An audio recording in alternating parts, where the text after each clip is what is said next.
listening to Opening the Harp Chakra, the podcast, bringing you beautiful, healing, magical harp music and talking to the artists that create it.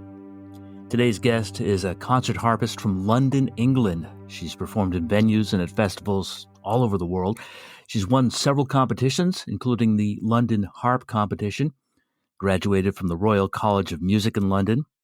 She is a resident at Breathe Arts Health Research, where she performs for patients and staff in hospital settings. Her name is Keziah Thomas. Hi, thank you for being on the podcast. Thank you so much for having me, Jay. I've been really enjoying listening to all of the episodes up to now, so I'm delighted to be joining you. Well, thank you so much. It's nice to have you and your large concert harp with us today, which we'll be getting to shortly. First, I wanted to ask you how old you were when you first started playing the harp and why, what inspired you to play and to want to play the harp? So I started at the age of 10, but I had been badgering my parents from apparently the age of 2 to start the harp. My mum was a primary school teacher, so taught really young children, and I'm one of 4. And she was really keen for all of us to learn an instrument. So we were asked, what instrument would you like to play? But by the time it got to me, I'd already been mentioning the harp. My mum can't remember where I saw it, and I don't remember having a connection from very young with hearing a harp or seeing a harp. I just knew that it was something that I wanted to play. So I had to wait a long time to actually have harp lessons because by the time my mum thought I was probably old enough to learn an instrument, she took me to a concert near where I still live in London. And the lady that we saw performing was of the older generation, I should say. And after the concert, we spoke to her, and my mum said, "Oh, my daughter would like to learn the harp." And she said, "Oh, wow, she has to learn the piano for 2 years before she can touch a harp." So my mum took this as the gospel, and I had to have lessons on the piano first of all. And it was my mum that taught me the piano, and that didn't go very well. Go very well. I think it's difficult learning from a parent, learning music. And Sure. Yeah, I mean, actually, now I'm a parent. My son's 6, and I'm teaching him the harp. And I can see that he's probably feeling a little bit about learning music from me as I was feeling learning from my mum. Right. So, yeah, I got there in the end. I got there at 10 and, fell in love with it straight away. And it's, from the age of 10, that was what I was going to do. I was going to be a professional harpist. Thank goodness that actually happened, because my mum and dad really had to, work hard to get an instrument for me and to help me in the process of moving from the small lever or Celtic harp that I started on to, a bigger harp, and then an even bigger harp with pedals. It was quite a stretch for them. But I stuck with it. So what kind of a harp are you playing today? Well, today I'm playing a full-size concert harp, as you mentioned. It's by Salvi, Italian harp. It's a beautiful golden iris. And when I first started, I had some Salvi harps posters on my bedroom wall. Salvi harps made these really beautiful promotional posters, and there was one of a famous French harpist, Catherine Michel, and there's a photo of her sitting at the Paris Opera in a beautiful golden ball gown behind an ornate mirror, playing this Salvi iris harp, and that was the harp that I was going to have one day. So all of these things that I really planned out as a child, they happened. So that is the beautiful golden harp that I play, the Salvi iris. Nice. So you want to play something for us? I would love to, yes. So I'm going to play a couple of movements today from Vivaldi's Four Seasons. And I'm obviously, most of the listeners will know that Vivaldi did not write the Four Seasons for harp. It was written for violin, so violin concerto, written in 1720.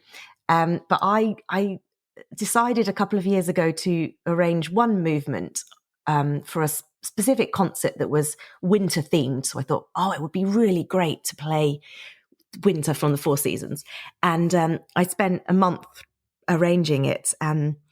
And then I got really into it. I did that concert, and then I thought, hey, I should carry on and arrange the rest of it.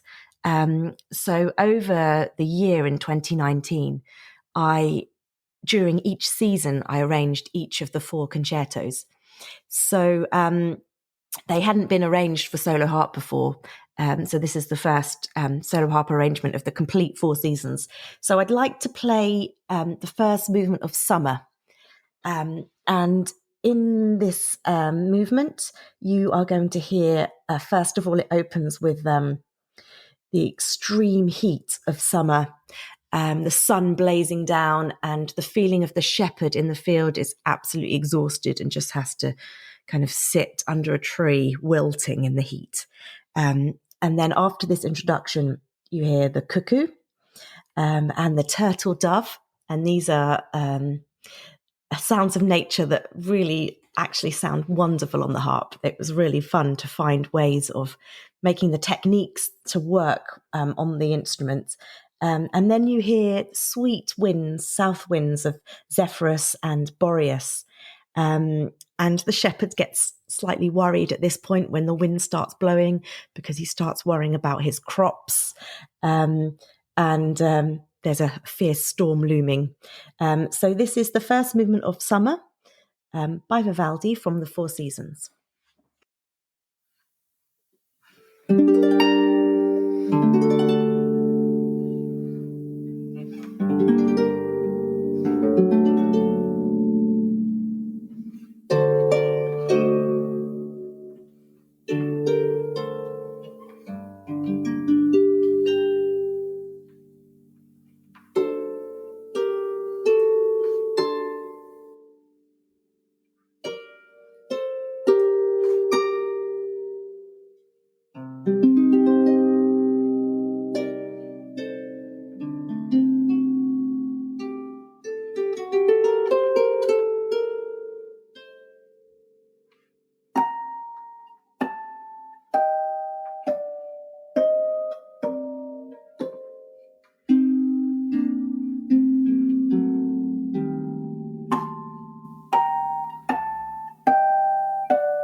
Wow. The first movement of Vivaldi's Summer performed on the harp.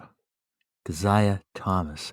That sounds great on the harp. Of course, I play harp too, so obviously I'm going to say that, but really. Everything sounds good on the harp, doesn't it? Right, exactly. Yeah, you can play Black Sabbath on the harp, you can play country music on the harp, you can play, it's just, that's beautiful. Wow. Thank you. And I think you're right. Anything goes. And I think especially if you have a particular desire to play something, if you have that desire, you can make it work. Because I think when I first embarked on each of the seasons, I kind of just thought, I'm going to do them all. But until I actually got to each movement, I didn't know if it would be possible. And I looked at some of them, I thought, I don't think this is not going to work. I can't imagine how I can get this bit of violin solo playing into the harp. I think this is impossible. And actually, it could all be worked out and it could be worked around. And if you've got the love of that particular style or piece of music, I think it does. Absolutely, it works. Just like arranging anything. It comes out of the passion for wanting to be able to express that piece of music in your way. So that's your arrangement, and you've been, I understand, selling sheet music of your arrangements of different pieces and making some videos to go along with those arrangements. And when did you start doing that? Yes. Well, I've particularly done that in the last year with the pandemic, because I do a lots of real variety of solo playing, and my main focus is solo concerts, and I might be giving a recital for a music club or a festival or something like that, but equally I might be giving a performance for young children or families. And often with those type of recitals, I want to include music that's familiar and music that is really exciting for different age groups. So I was often deciding to arrange something that I wasn't sure that was going to be possible. And then, something came out of it and it was great. And then I'd maybe, when I've uploaded a video to any of my social media accounts, people have said, I'd love to play this. Is the sheet music available? And I'd been quite busy up until this past year and hadn't had time to write down these arrangements. But I thought, hang on, this is a really good thing for me to do, A, to have them written down so I can come back to them, and B, to also, think about how I'm going to earn over this year. So I have been writing out some of my arrangements and making videos, which I've been doing at home, putting them out there on my social media channels. And it's been really successful. It's worked really well for me this year. And it's also kept me really artistically inspired as well when there hasn't been so much human contact with music. It's been really nice to have that contact, virtually, and, meeting people from all around the world and sharing this music. So yes, I've put out all sorts of arrangements over the past year. And my focus is classical music. That's what I enjoy, orchestral music for the harp. But there's all sorts of pieces for, quite simple, straightforward arrangements to something really quite complex. And we'll include links to your social media and your website so people can find that in the show notes of the podcast here. Fantastic. So how about another piece? Do you have some more Vivaldi for us? I do. I think this next movement is my favorite, although I'll probably, whenever I'm practicing any of them, they're all my favorite. Sure. We're going to go from Summer. when the peasant was worrying about his crops and how the weather might affect his crops. We're going to go to autumn, when the villagers are so happy and delighted that they have harvested their crops, and they are celebrating a fantastic harvest with a party. And you'll hear the villagers celebrating in dance and song, and they are drinking at the same time as having this dance. So what happens is, amid all this really fun, up-tempo, happy peasant music, you hear the tempo kind of slide into something a bit more, and that's as the peasants start getting quite tipsy. And at the very end of this movement, they fall asleep after their fantastic party. So this is the opening movement of Autumn.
Keziah Thomas playing for us right here as we're speaking with her harp in her studio in London, England.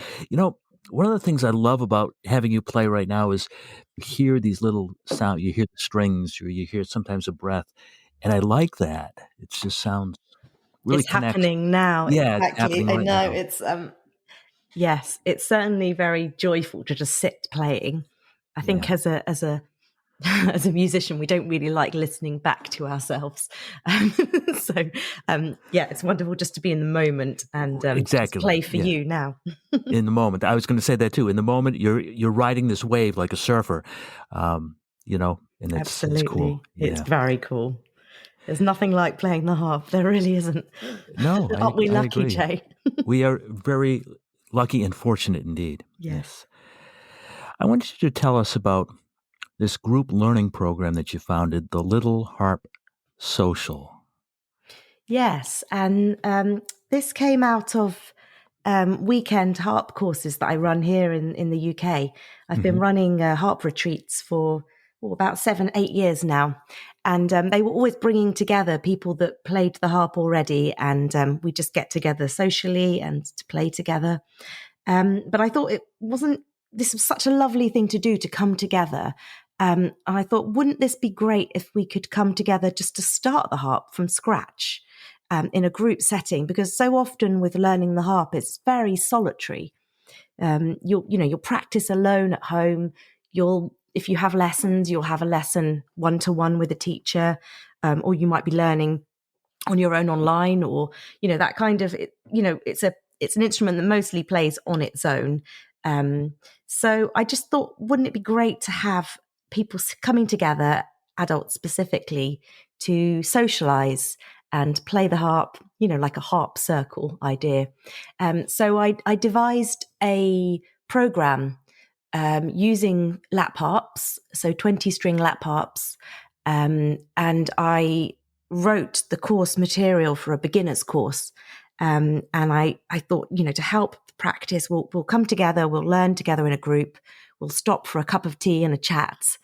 And then when they go home, I'll make sure that there are backing tracks so that they can play along with these pieces that they're learning at home, to give them some focus between the lessons. And they'll be playing types of music that adults want to play, rather than adults who have to learn from a book that might be geared towards children. I'd noticed lots of the music books for learning the harp, quite a lot of them were sort of children related. And I thought, no, I think if you're an adult and you're coming to the harp, it's because you're really drawn towards the beautiful sound and some of the characteristics of the instrument. And I'd like to include really well-known pieces of music. So there's well-known Celtic and folk music. There are well-known classical pieces. There are also some pop songs, jazz standards. So each week they're learning something from a completely different style, and they're getting a really broad amount of pieces. So I started this 2 years ago, and we were meeting in person here in my studio, where I can sort of fit a circle of around 6 to 7 harpists, which is lovely. And then they finished that course. And they said, okay, where's course 2? What do we do now? So I had to write a course 2. And then that went on to course 3. And actually, over the last, over February 2021, I've actually written course 4 now. So they go all the way from very beginners up to, playing with 4 fingers in each hand, really great coordination, playing pieces that are, in the UK, we have these ABRSM and Trinity harp exams, so they get to around a grade 2 to 3 standard, which is pretty intermediate and fantastic. So it's been really fun to have the social aspect of coming together and playing music together. And I just love meeting people. I love meeting new people and talking to people. So it's fascinating to meet people that have all different backgrounds and all different interests, different kinds of jobs at different stages in their life, but all being together with this shared goal of making music and learning the harp together. And this last year we've been doing this online. We've been having these live classes via Zoom, and I started a whole group of 20 something harpists in September. And, I've never met any of these harpists in person, but we have this weekly live class where they're all on the screen, and we still take the time to have a social chat and, find out what people are up to. And it's just been wonderful. Lots of these people have been people that live alone. So, they've said, this is that time in the week where I do something for myself and I meet new people. Yeah, we're just at home during the pandemic doing this on our computers. So, it's been so fulfilling for me to meet people and work with people, and also to write the course material. And it's really grown, which is fantastic. And there are some other harp teachers around the UK and actually in other countries in the world that are going to be taking on the Little Harp Social courses as a franchise.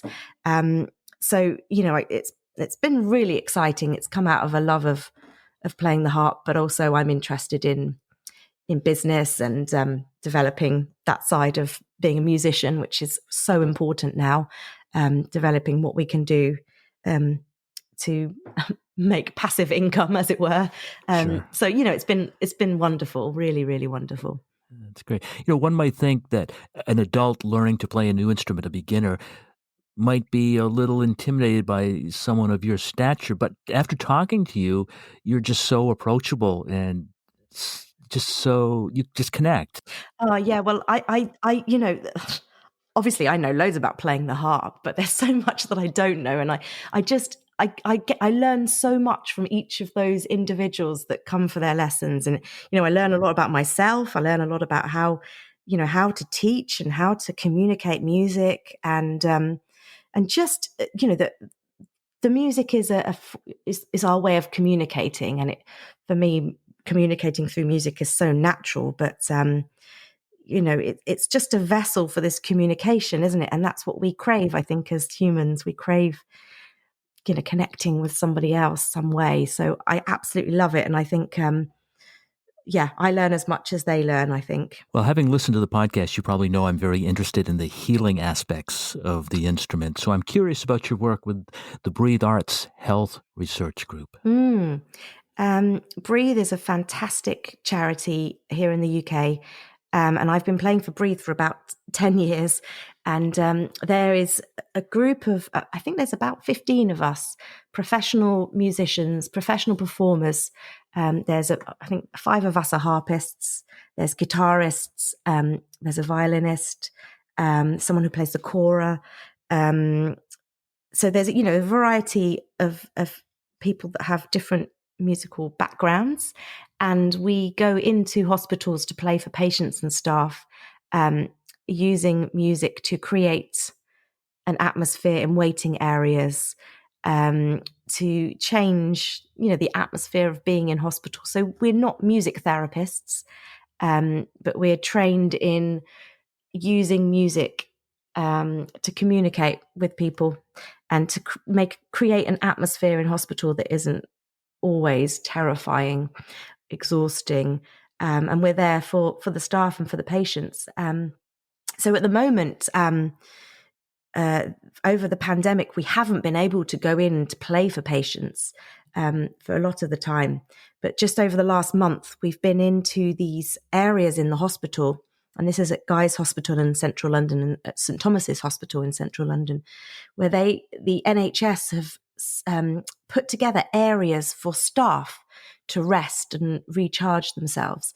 And I was shocked to find out that in these 2 huge hospitals in the centre of London, there was no staff area at all for staff to rest during their shifts. They just had to be in the public areas that the patients were. So there was never those quiet moments that they needed. So we've been going in to play in these areas that they've created where staff can just sit quietly and listen to music. And it's incredible how you enter a busy area where there's people chattering, there's lots of background noise, the lights are bright, and I'll find my corner. And I don't play my huge golden concert harp in the hospital. I play a small Celtic lever harp, dusty strings lever harp, which is, small and I can carry around on my back. It's fantastic for moving around with. So I find my corner, I set up. I usually just start playing without any kind of grand announcement. As a classical musician, I'm often doing these kind of concerts where I'm standing up in front of the audience and presenting something and making a big demonstration of why I'm there. But in this way, I just kind of creep in, start playing something quite calm, quiet, and gradually the noise level will drop. People will put their phones down, the staff will mute the TV, and the whole area just has this really magical quality of calm, and it just, it's just using the music to connect without having to come to each person individually and ask them questions, just play. And sometimes people want to come and talk, which is wonderful. And they might have a piece of music that they want me to play, quite often more, popular song or something that means something. But often people will just sit very quietly and have that moment in the day when they're just not worrying about what's going to happen hospital-wise or in life. Yeah, it's incredible. I love this work so much, and it's really fulfilling for me as an artist because it's often, as I said, with a classical concert, people have, or any kind of concert, people have had to have bought the tickets and had to have seen your name and decided that they want to invest that time in you. Whereas in this situation, I'm nobody to them. I'm just this person sitting in the corner with an instrument. Quite often these people don't have any idea about whether I'm a professional musician or I'm just someone who's sat down with my harp. And that can be so, as a performer, that can be really freeing because you're just presenting the music with no, nothing. Just, this is the music. Right, Enjoy. Right. It's so cool. So will you grace us with one more musical selection? I'd love to. So this is a piece that I arranged over the pandemic year, over my year at home. This is a huge orchestral piece, Scheherazade by Rimsky-Korsakov, which he paints a musical picture of the Arabian Nights story. And so you'll hear music from the sea, you'll hear the young prince and princess theme, and you'll even hear a tambourine as well at some point. So listen out for that. So this is themes from Scheherazade.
Wow, that was great, and I loved the tambourine solo.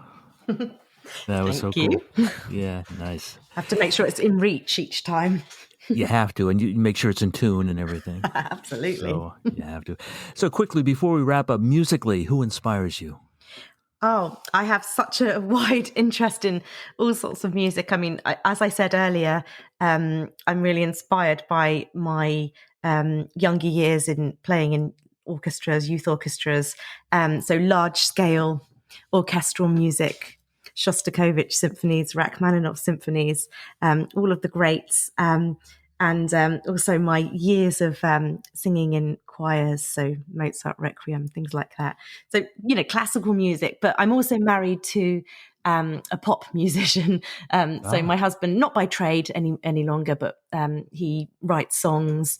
So, and my son, he's a real pop music boy as well. So we have a lot of non-classical music in the house, lots of soul, lots of contemporary pop. Lots of guitar-based music. It's good for you. It's very, exactly. It's great to hear it's great to have that music with rhythm. Sometimes, that's just very inspiring to have that rhythmic feel around the house. And that's always when my husband listens to me play, if it's something less rhythmic than it should be, he'll always comment on that. Lots of, I just love listening to music and imagining, what possibilities there could be for the harp in that music. I think I'm always thinking back to the harp. My goodness, harp, harp, harp. Well, thank you so much for being with us. Thank you. Keziah Thomas from London with her harp right here. We will include links to your website, Bandcamp, Facebook, YouTube in the show notes so people can find you. Wonderful. And I wish you continued success with all your endeavors, and I hope we get to chat again sometime. This was a lot of fun. It was a really great hour with you. Thanks so much, Jay. Thank you. If you have questions or guest suggestions, please email me at openingtheharpchakra@yahoo.com. We've also included links to our PayPal and Venmo if you'd like to contribute to the production. Please subscribe, please tell your friends, please share. And in the coming weeks, we have more beautiful, healing, magical harp music from all around the world. I'm Jay Michaels. Thank you so much. Peace. Namaste.